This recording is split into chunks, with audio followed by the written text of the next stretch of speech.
Everybody, Tim Burchett leaving the House floor.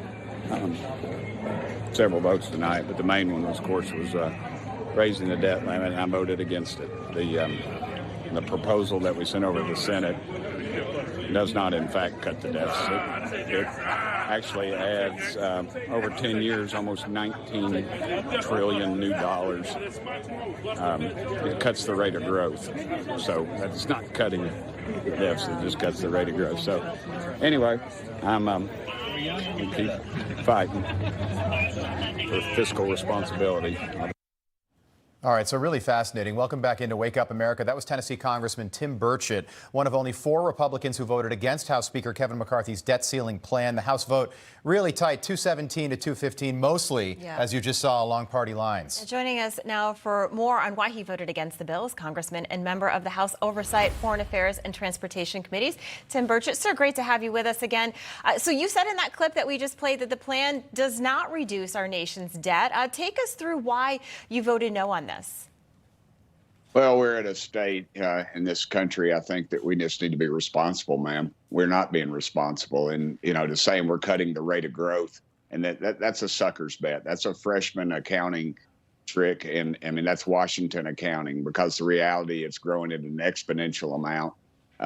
It cut 1.5 trillion. I mean, it added 1.5 trillion per year to the debt.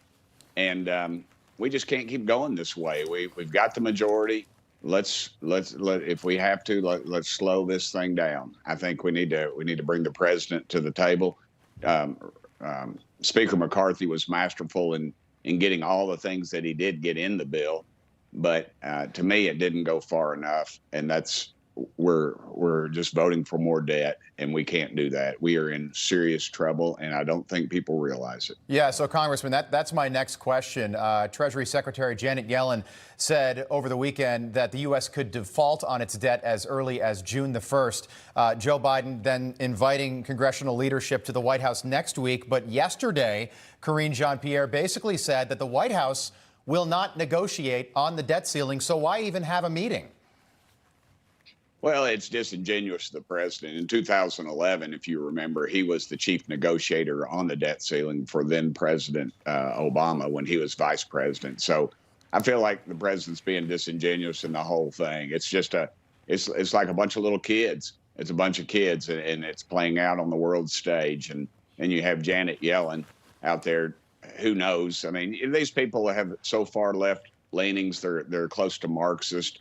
I'm not surprised. I think a lot of them really do want to just wreck our system and then rebuild it in some woke model that they want. And that's the only reason for all this crazy spending that we're doing.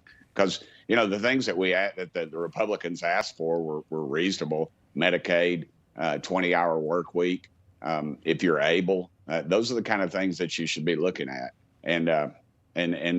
But this White House doesn't want to negotiate. But I thought we should have asked for more. If we're gonna shut it down, let's shut it down to save this country some money and save this country. Yeah, you just would think that the president who said he was going to unify the country, yet says he won't negotiate at all. So what happens next? Well, it goes to the Senate, and the Senate won't do anything. Right. Schumer's not going to do anything. But I believe Mitch McConnell, the agent of death, or whatever they call him over there, he's gonna bring him to the table, kicking and screaming. If we just go back to Andy Biggs, who was one of the no votes, is me, Buck, Biggs, and Matt Gaetz. If we'd have just gone back to 2019 spending levels, we'd have a surplus pre-COVID, which means our revenue has grown so much, and even in tough fiscal times. So I just think we need to get reasonable about it. I think the American public needs to demand more from our leadership, and that's where I stand. I told them that early on in my whip card. Yeah. When they came and whipped me, I said I know, and tell them I really mean no, and that's what they wrote down. So there wasn't really any surprise. Congressman, as always, good to see you. Tennessee Congressman Tim Burchett joining us. We appreciate it. Thank you, sir. Great seeing y'all. Best hair in the business, brother. Ma'am, right. Another exceptional dress. Thank you, sir. It's just incredible. I like your tie. Thank you. Thanks, Congressman. Well, thank you. We'll see you soon.